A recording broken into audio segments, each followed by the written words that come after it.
प्यारे बच्चों, आज का अपना पाठ है पाठ 8 शिक्षा प्रदाः श्लोकाः। इसका मतलब क्या हुआ? शिक्षा मतलब शिक्षा, प्रदाः यानी देने वाले। क्या देने वाले? शिक्षा देने वाले। कौन देंगे शिक्षा? श्लोक। तो शिक्षा देने वाले श्लोक ये हमें किस प्रकार की शिक्षा देंगे? इसमें इस पाठ के अंदर नैतिक शिक्षा से संबंधित श्लोकों की बात की गई है, जो हमें हमारी व्यवहारिक ज्ञान के बारे में हमें परिचय करवाते हैं कि मनुष्य को कैसा आचरण करना चाहिए, कैसे कर्म करने चाहिए और किन कर्मों से क्या परिणाम प्राप्त होता है। उसी प्रकार से मनुष्य को अपने जीवन की शुरुआत करनी चाहिए और जीवन को आदर्श जीवन बनाने का तरीका इन श्लोक में बताया गया है। तो अपना पहला श्लोक है, पुस्तक स्था तु या विद्या पर हस्तगतम धनम कार्ये काले समुत्पन्ने नैसा विद्या नैतद धनम। पुस्तक में विद्या लिखी हुई रहती है, ये बात सभी जानते हैं। तो ये श्लोक क्या कह रहा है?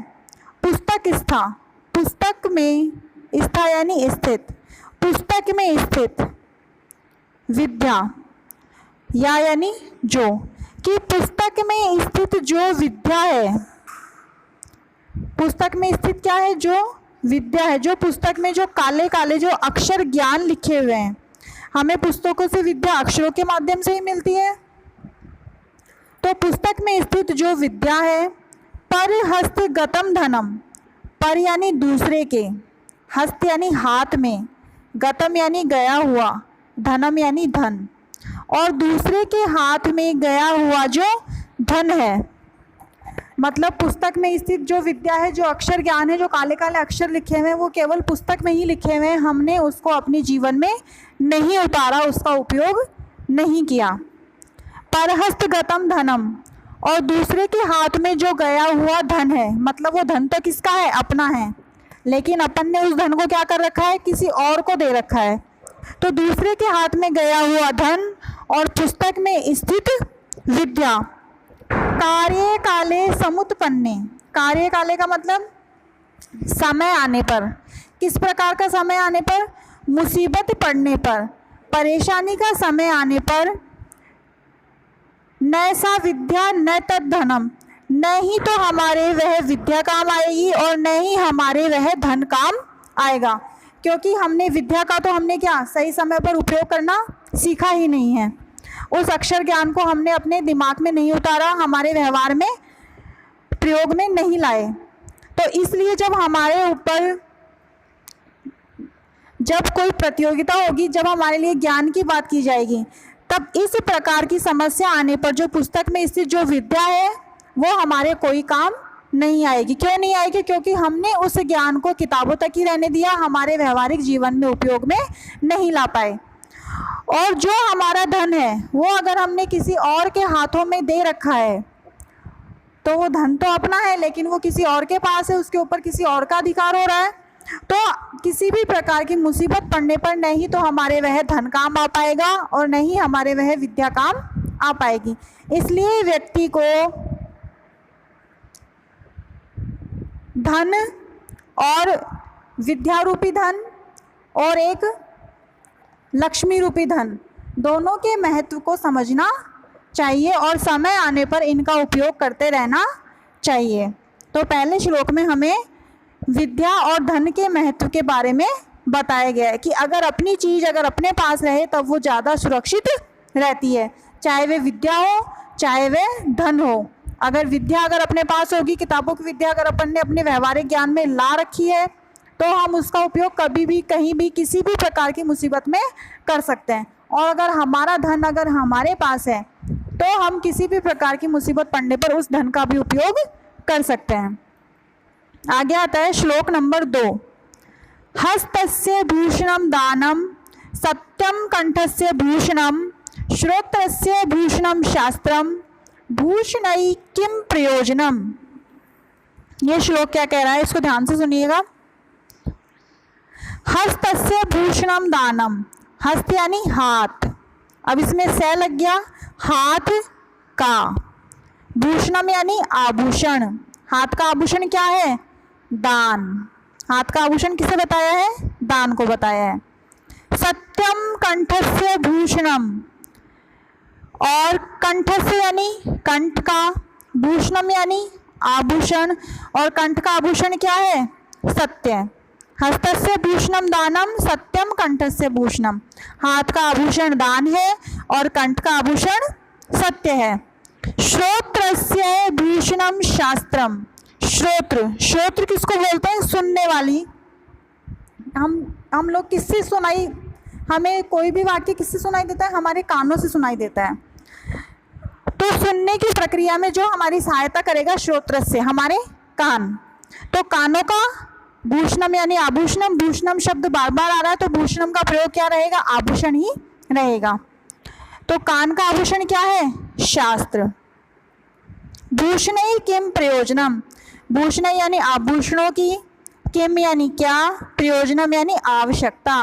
तो अब हमें दूसरे आभूषणों की क्या आवश्यकता है, मतलब मनुष्य के शरीर की शोभा, जो बाहरी जो आभूषण होते हैं उनसे नहीं बता करके मनुष्य के आंतरिक आभूषणों से बताइए, उसके आंतरिक गुणों से बताइए कि मनुष्य की शोभा किससे बढ़ती है, उसके आंतरिक गुणों से बढ़ती है कि मनुष्य में ये गुण होना चाहिए। अगर मनुष्य में इस तरह का गुण रहेगा तो उसका हर एक एक अंग आभूषण के समान सजा हुआ प्रतीत होगा। जिस प्रकार अगर हमारे हाथों में दान देने की शक्ति है तो हमारे हाथों का आभूषण क्या कहलाएगा, दान कहलाएगा। तो हाथों में हमें अन्य किसी आभूषण की आवश्यकता नहीं होगी। और अगर हमें सत्य बोलने की शक्ति है, अगर हमारे कंठ में सत्य को स्वीकार करने की, सत्य को बोलने की क्षमता है तो कंठ का आभूषण क्या होगा, सत्य होगा। हमें दूसरी किसी आभूषण की आवश्यकता नहीं होगी। श्रोत्रस्य भूषणम शास्त्रम, अगर हमें अच्छी अच्छी बातें सुनने की आदत है, क्योंकि अच्छी अच्छी बातें सुनेंगे तो हमारे दिमाग में क्या करेंगी, वो जोर डालेंगी, और दिमाग पे जोर डालेंगी तो हम क्या करेंगे, व्यवहार में उन्हीं बातों को लाएंगे, और व्यवहार में उन्हीं बातों को लाएंगे तो हमारा व्यक्तित्व क्या होगा, धीरे धीरे निखरता जाएगा। तो अगर हमारे कानों में शास्त्रों में लिखी हुई बातों को सुनने की क्षमता है तो हमें दूसरे किसी आभूषणों की आवश्यकता नहीं है। तो अपना ये सेकंड श्लोक पूरा होता है। आगे आता है तीसरे नंबर का श्लोक। अलसस्य कुतः विद्या, अविद्यस्य कुतः धनम, अधनस्य कुतः मित्रम, अमित्रस्य कुतः सुखम। अलसस्य कुतः विद्या, अलसस्य, अलसस्य का मतलब क्या होता है, आलसी। जिस व्यक्ति को किसी काम को करने में जोर आता है, आलसी जीव, उसे हम क्या कहेंगे, आलसी व्यक्ति, अलसस्य। तो आलसी व्यक्ति को विद्या कहाँ से प्राप्त होगी। कुतः का मतलब क्या होता है, कहाँ से। इस कुतः का प्रयोग वैसे तो कहाँ से होता है, लेकिन वाक्य की मांग के अनुसार इसका प्रयोग बदल करके अपन इसका प्रयोग क्या कर देंगे, कैसे। तो आलसी को विद्या कैसे प्राप्त होगी, क्योंकि विद्या प्राप्त करने के लिए हमें क्या करना पड़ता है, बहुत सारा परिश्रम करना पड़ता है। अविद्यस्य कुतः धनम, अब जिसने विद्या ही प्राप्त नहीं की, अविद्यस्य, जिसके पास विद्या नहीं है, उस व्यक्ति को क्या बोलेंगे, हम मूर्ख बोलेंगे।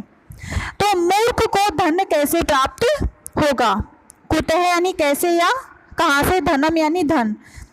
अलसस्य कुतः विद्या, अविद्यस्य कुतः धनम, आलसी को विद्या कैसे प्राप्त होगी और जिसके पास विद्या नहीं है उसको धन कैसे प्राप्त होगा।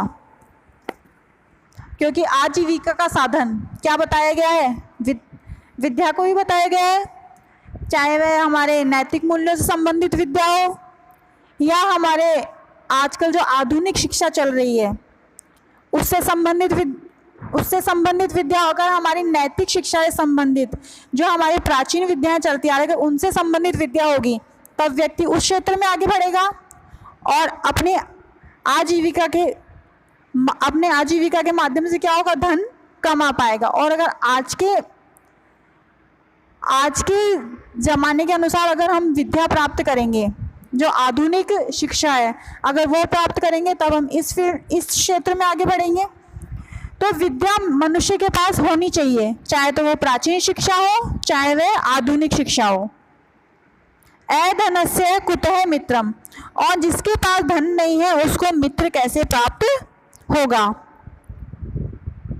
अमित्रस्य कुतः सुखम, और जिसके पास मित्र नहीं है उसको सुख कैसे प्राप्त होगा।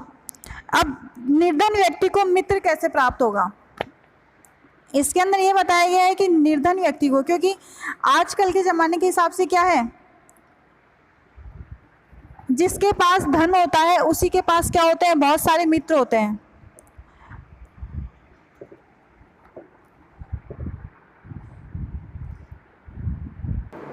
अब अपना श्लोक आता है, श्लोक नंबर 3।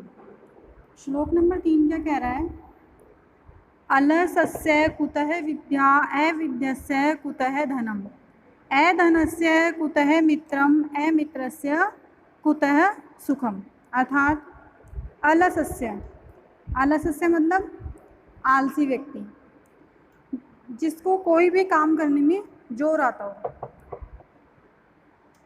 आलसी को कुतः यानी कहाँ से, आलसी को विद्या कहाँ से प्राप्त होगी, क्योंकि विद्या प्राप्त करने के लिए क्या करना पड़ता है, मनुष्य को कठिन परिश्रम करना पड़ता है। तो इसने क्या कहा है, अलसस्य कुतः विद्या, आलसी को विद्या कैसे प्राप्त होगी।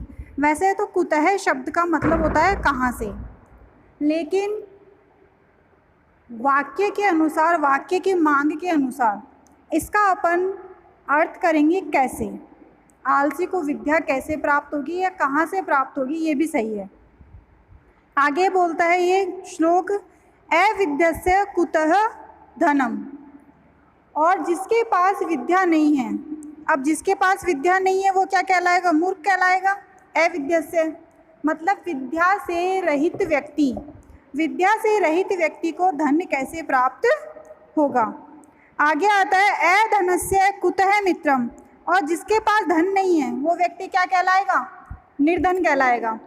तो ये क्या कह रहा है, और निर्धन व्यक्ति को मित्र कैसे प्राप्त होगा, क्योंकि व्यक्ति को जो मित्र रूपी सुख प्राप्त होता है वो व्यक्ति को कैसे प्राप्त होगा, निर्धन व्यक्ति के बारे में। फिर आगे आता है अमित्रस्य कुतः सुखम, और जिसके पास मित्र नहीं है, जिसके पास अपना सुख दुख बांटने वाला कोई बराबर का, उसके पास कोई भी मित्र नहीं है, तो उस व्यक्ति को सुख कैसे प्राप्त होगा। तो ये श्लोक पूरा किसके ऊपर है, आलसी व्यक्ति के ऊपर है, कि व्यक्ति को हमेशा कैसा बनना चाहिए, परिश्रमी बनना चाहिए।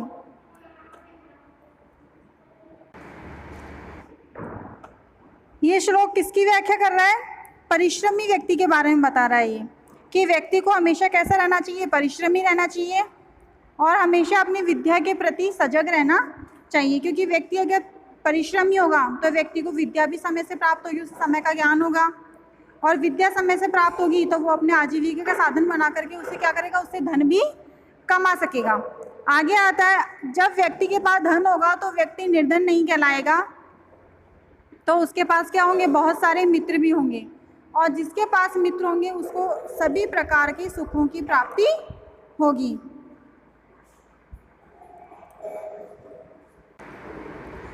अब आगे अपना श्लोक आता है, नरस्याभरणं रूपं रूपस्याभरणं गुणः गुणस्याभरणं ज्ञानं ज्ञानस्याभरणं क्षमा। इसका मतलब क्या हुआ, नर यानी मनुष्य, आभरणम यानी आभूषण, आभूषण को भूषण भी बोलते हैं और आभरण भी बोलते हैं। यहाँ पर भी आभरण का मतलब क्या होगा, आभूषण होगा। कि मनुष्य का आभूषण क्या है, रूप है। वो कैसे है, क्योंकि अपन किसी भी व्यक्ति को पहली बार मिलते हैं तो सबसे पहले अपने ऊपर जो प्रभाव डालता है वो क्या डालता है, उसका रूप प्रभाव डालता है, कि वो सामने वाला व्यक्ति कैसा दिखता है, कैसे वो रहता है। तो ये सभी क्या है, मनुष्य के आभूषण है, रूप। तो मनुष्य का आभूषण रूप। फिर आगे आता है रूपस्य आभरणम गुण है, और रूप का आभूषण क्या है? गुण है। रूपस्य यानी रूप का, आभरण यानी आभूषण, गुण है यानी गुण। रूप का आभूषण गुण। वो कैसे? अपन किसी व्यक्ति से मिलेंगे तो सबसे पहले मिलते ही तो उसका रूप प्रभाव डालेगा और अपन को लगने लगेगा कि हाँ व्यक्ति बहुत अच्छा है, लेकिन धीरे धीरे उससे अपन संपर्क बढ़ाएंगे। 2-3 दिन की मुलाकातों के बाद उसके क्या नज़र आएंगे? अपन को उसके गुण नज़र आने लगेंगे, गुण और दोष। अगर उस व्यक्ति में गुण है तब तो क्या होगा? उसका रूप और ज़्यादा बढ़ जाएगा। और अगर उस व्यक्ति में गुण नहीं है, वो व्यक्ति चाहे दिखने में चाहे कितना ही सुंदर क्यों ना हो, लेकिन अगर वो व्यक्ति गुणहीन है, अवगुण है, उसके अंदर दोष ही दोष हैं, तो क्या होगा? उसके मनुष्य का जो रूप, जो अब तक उसका आभूषण बना हुआ था, वो क्या हो जाएगा? अब नष्ट होता जाएगा। तो रूप का आभूषण किससे बताया गया है? गुण को बताया गया है कि मनुष्य तो किससे सुशोभित होता है? अपने रूप से। लेकिन उसका रूप किससे सुशोभित होगा? उसके गुणों से। गुणस्याभरणम ज्ञानम, और गुण का आभूषण क्या बताया है? ज्ञान बताया है। वो कैसे? व्यक्ति में गुण कहाँ से आएंगे? जब व्यक्ति को बहुत सारा ज्ञान प्राप्त होगा, चाहे वो नैतिकता का ज्ञान हो, शास्त्रों का ज्ञान हो, या फिर आधुनिक ज्ञान हो। जब व्यक्ति में ज्ञान होगा तब उसके क्या होगी? गुणों की वृद्धि होगी। और जब गुणों की वृद्धि होगी तब उसके रूप में क्या होगी? सुंदरता निखर करके आएगी और वो धीरे धीरे मनुष्य का आभूषण बनता जाएगा। फिर आगे क्या कह रहा है ये? ज्ञानस्याभरणम क्षमा। ज्ञानस्याभरणम मतलब ज्ञान का आभूषण, और ज्ञान का आभूषण क्या है? क्षमा है। क्षमा को ज्ञान का आभूषण क्यों बताया गया है? क्योंकि व्यक्ति चाहे कितना ही बड़ा ज्ञानी क्यों ना हो जाए, लेकिन अगर उसके अंदर क्रोध है, अगर उसके अंदर क्रोध होगा तो व्यक्ति किसी भी दूसरे व्यक्ति की गलती को क्षमा नहीं कर सकता। तो क्षमा की शक्ति होना व्यक्ति के अंदर बहुत ज़्यादा ज़रूरी होता है कि चाहे मनुष्य से कैसी ही गलती हो, सामने वाले इंसान से, लेकिन व्यक्ति में क्या होना चाहिए? क्षमा करने का गुण होना चाहिए। तो ज्ञान का आभूषण किसे बताया गया है? क्षमा को बताया गया है। तो कुल मिला के इस वाले श्लोक के अंदर सबसे बड़ा आभूषण क्या है व्यक्ति का? क्षमा। व्यक्ति के अंदर क्षमा करने की क्षमता होनी चाहिए। अगर व्यक्ति किसी को क्षमा नहीं कर सकेगा तो उसका ज्ञान क्या है? व्यर्थ है। और अगर व्यक्ति का ज्ञान व्यर्थ है तो वह अपने गुणों को नहीं निखार पाएगा, और जब उसके गुण ही नहीं निखर पाएंगे, उसके अंदर दोष बढ़ते जाएंगे, तो व्यक्ति के क्या होगा? जो उसका जो बाहरी रूप है, जो बाहरी सौंदर्य है, उसकी सुंदरता नष्ट होती जाएगी। इसलिए व्यक्ति के अंदर सबसे ज़्यादा जरूरी क्षमा को बताया गया है। आगे आता है दृष्टि पूतम नैसेत पादम वस्त्र पूतम जलम पिबेत सत्य पूतम वदेत वाचम मनः पूतम समाचरेत। इसके अंदर एक शब्द बार बार आ रहा है, वो क्या आ रहा है? पूतम। पूतम का मतलब क्या होता है? साफ किया हुआ, पवित्र किया हुआ। अब इसमें अपन क्या क्या पवित्र करेंगे वो देखते हैं। दृष्टि पूतम, क्या पवित्र करेंगे? सबसे पहले अपनी दृष्टि पवित्र करेंगे। मतलब हमारे देखने का नज़रिया कैसा होना चाहिए? सही होना चाहिए, सकारात्मक पूर्ण होना चाहिए। नैसेत पादम, नैसेत यानी रखना चाहिए, पादम यानी पैर। व्यक्ति को अपना एक एक पैर, जो एक एक कदम है, वो हमेशा देख करके सोच समझ करके उठाना चाहिए। आगे क्या कह रहा है ये? वस्त्र पूतम जलम पिबेत। पूतम का आपको मतलब बता दिया। पूतम यानी पवित्र किया हुआ। व्यक्ति को कैसा जल पीना चाहिए? पवित्र किया हुआ जल पीना चाहिए। किससे पवित्र किया हुआ? वस्त्र से। व्यक्ति को वस्त्र से जल को छान करके पीना चाहिए, क्योंकि अपन जल को अगर अपन वस्त्र से छानेंगे तो वो अपने आप पवित्र हो जाएगा। तो व्यक्ति को जल कैसा पीना चाहिए? वस्त्र से छान करके, वस्त्र से पवित्र करके उसको जल पीना चाहिए।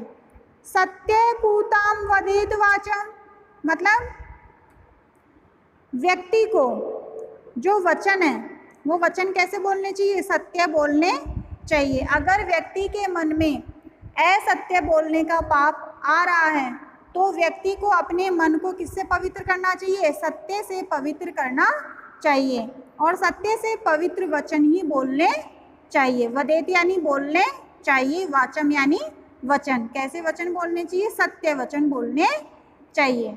आगे आता है मनः पूतम समाचरेत।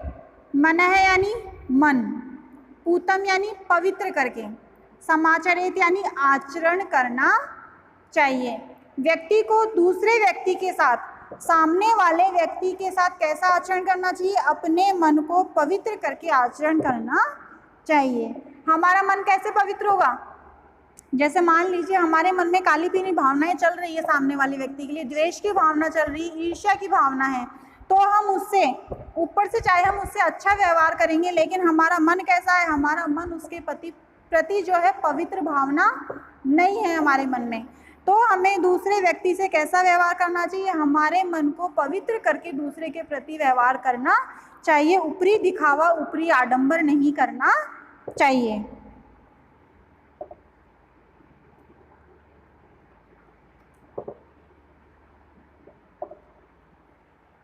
एक बार इन सभी श्लोक की अपन हिंदी देख लेते हैं।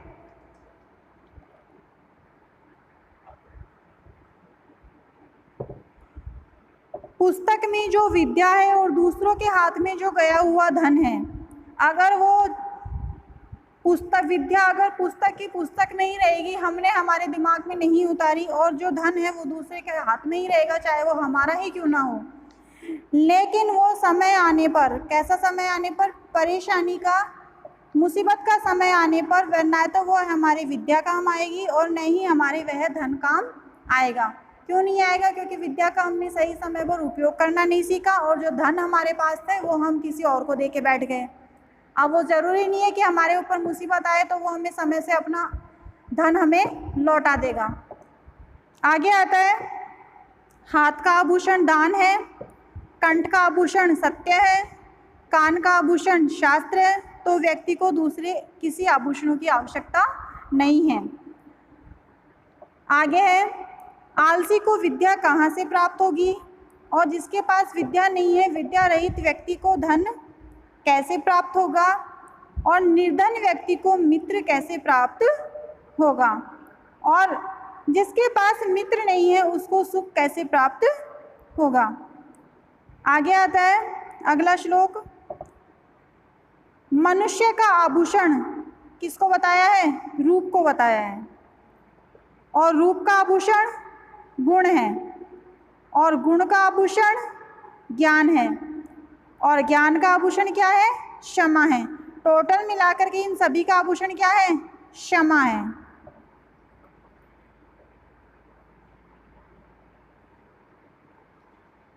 आगे आता है व्यक्ति को एक एक कदम, पादम यानी चरण, अपने कदम कैसे रखने चाहिए, सोच समझ करके, देख देख करके रखना चाहिए।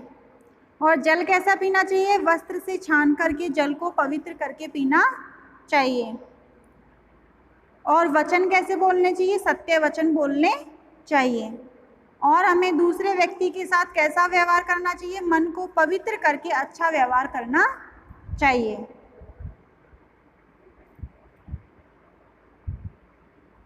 आगे इसके ये शब्दार्थ हैं, ये शब्दार्थ आपको इन सभी का अनुवाद करने में सहायता करेंगे। अब आगे अपना आता है अभ्यास। शुद्धम संस्कृत पर्यायम इति चिन्हीन चिन्ही कुरुत। शुद्ध संस्कृत पर्याय पर सही का चिन्ह लगाइए। गले का को हम क्या बोलेंगे, कंठ। कंठ का मतलब भी क्या होता है, गला होता है। दूसरा भी क्या है, कंठ है, तो इस कंठ का मतलब भी क्या हुआ, गला हुआ। कंठस्य, इस कंठ का मतलब चारों में पर्यायवाची सेम है, लेकिन किसका फर्क है, केवल हमारे जो अपन शब्द रूप पढ़ते हैं ना, राम है रामम, रामस्य रामयो, केवल इनका फर्क है, क्योंकि जब कारक का उपयोग करेंगे तब इन सब के शब्दार्थ के अनुसार इनका अर्थ निकल के आएगा। तो कंठस्य संबंध कारक है, मतलब कंठ का, यहाँ पे गले का उत्तर क्या हो जाएगा, कंठ का। कान का श्रोत्रस्य सेम वही रहेगा, कान का। आलसी का अलसस्य, धनहीन का अधनस्य, पवित्र किया हुआ पूतम। ठीक है, आगे आता है प्रश्नानाम उत्तराणि संस्कृतेन लिखत। प्रश्नों के उत्तर संस्कृत में लिखिए। प्रश्न उत्तर देखते हैं हम।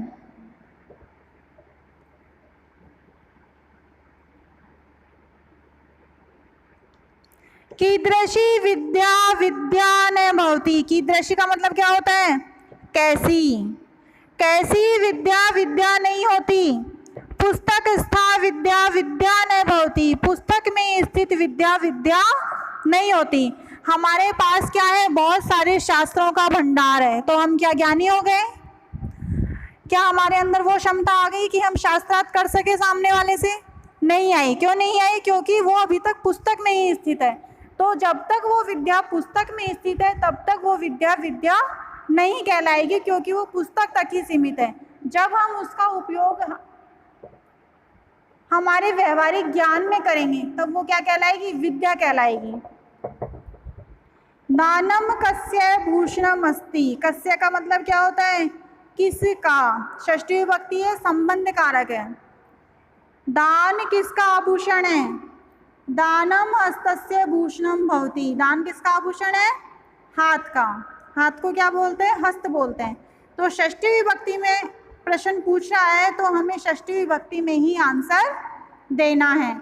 हस्तम, हस्तेन, हस्ताई, इस तरह का कुछ भी शब्द नहीं लिखना है। कस्य दे रखा है, सीधी सी बात है, हस्तस्य आएगा।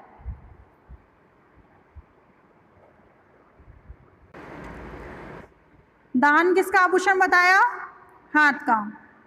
ज्ञानम कस्य आभरणम भवति। ज्ञान किसका आभूषण है, ज्ञान किसका आभूषण है, गुण का। गुणस्य आभरणम ज्ञानम, पढ़ा था ना, गुण का आभूषण क्या है, ज्ञान है। इसने क्या पूछा है, ज्ञान किसका आभूषण है, गुण का आभूषण है।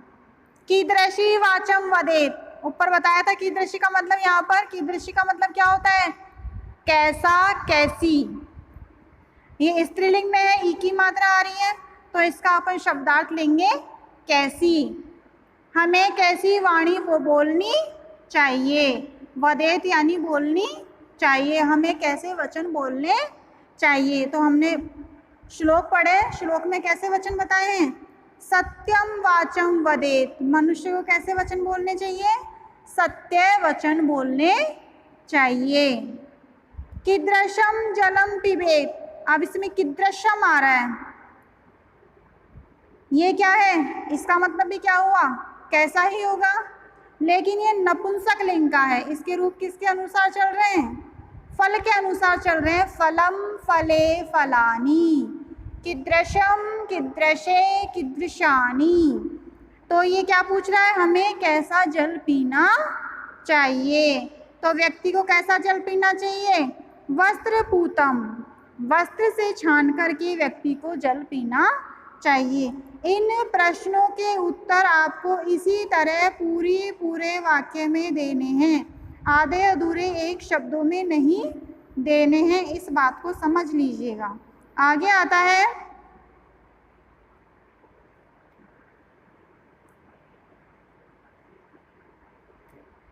विपर्यायाणाम मेलनम कुरुत। विपरीत शब्दों का मिलान कीजिए। विपरीत शब्द किसको बोलते हैं, एक दूसरे की जो उल्टे चलते हैं, मतलब विलोम शब्द। उद्योगिनः, उद्योगिनः का मतलब क्या होता है, परिश्रम करने वाला, उद्यमी। उद्यमी उद्योगिनः मतलब जो व्यक्ति परिश्रम करेगा उसे क्या कहेंगे हम, उद्योगिनः कहेंगे। अब परिश्रमी व्यक्ति का विलोम शब्द क्या होगा, आलसी, अलसस्य।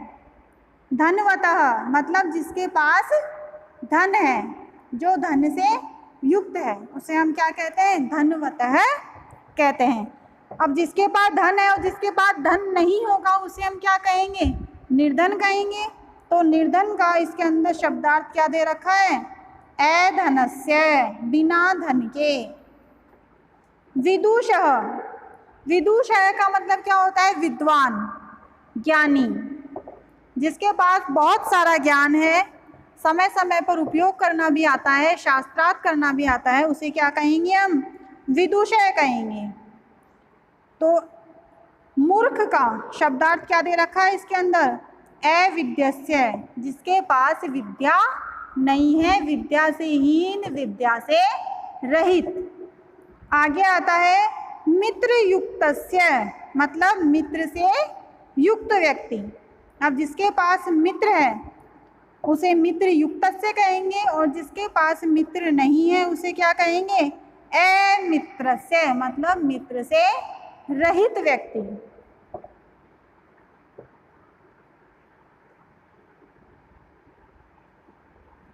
आगे अपना प्रश्न है, कमपि एकम कंठस्थम श्लोकम लिखत, याद किया हुआ कोई भी एक श्लोक लिखिए। ये वाला प्रश्न आपको कॉपी में नहीं करना है, क्योंकि इसमें केवल एक ही श्लोक पूछा गया है और आपको पूरे पांचों के पांचों श्लोक करने हैं। तो जब पांचों श्लोक हो जाएंगे तो इस एक श्लोक की आवश्यकता नहीं रहेगी, ये एक श्लोक भी उसी के अंदर शामिल हो जाएगा। अब अपना आता है प्रश्न नंबर 5। रिक्त स्थान पूर्तिम कुरुत, रिक्त स्थानों की पूर्ति कीजिए। ये रिक्त स्थान की पूर्ति, आपको श्लोक याद होगा तब रिक्त स्थानों की पूर्ति अपने आप हो जाएगी। जैसे हस्तस्य भूषणम दानम, सत्यम कंठस्य भूषणम, श्रोत्रस्य भूषणम शास्त्रम, भूषणैकिम प्रयोजनम। तो आप जब यहाँ पर एक श्लोक कंठस्थ करेंगे तो इस एक की बजाय आपको पूरे 5 श्लोक कंठस्थ करने हैं, और ये 5 श्लोक जो यहाँ पर कंठस्थ होंगे वो आपका यहाँ पर भी काम आएगा। तो ये वाला प्रश्न भी अपन को कॉपी में नहीं करना है।